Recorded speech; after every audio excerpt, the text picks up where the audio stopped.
नमस्कार। Alternative rhythm theatre Odisha नाट्य जगत पई एक उज्जवल तारका, एक अग्रणी अनुष्ठान। यह नाट्य दल वर्तमान ओडिशार ढेंकानाल जिल्ला रे कार्यरत।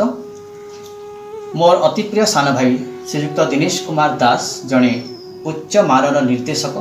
तांकर प्रत्यक्ष तत्वावधान और नेतृत्व रे गत किछि वर्ष है यह नाट्य दल अत्यंत सफलतार सहित आगे चली। मु अत्यंत खुशी जे ए वर्ष यह नाट्य दल तार 7तम स्वनक्षत्र दिवस बा प्रतिष्ठा दिवस पालन करने को जाऊँगी। जदिओ गत वर्ष मानक परी यही वर्ष बहु आडंबर रे यही प्रतिष्ठा दिवस को पालन करा जिबा नहीं, कारण कोरोना कटकणा ए पर्यंत बलवत्तर रही। मात्र अनुष्ठान तरफ यह डिजिटल प्लाटफॉर्म माध्यम रे पालन करा स्थिरकृत करा जाइछि।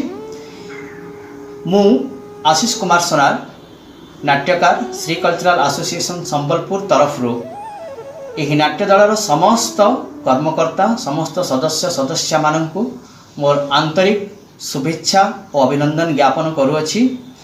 आसंता सेप्टेम्बर मास 5 तारिख 2020 मसीह जो स्वनक्षत्र दिवस पालन करने को जाऊँगी यार सफलता कामना करुअछि एवं नाट्य दलर उत्तरोत्तर उन्नति कामना करुअछि। धन्यवाद।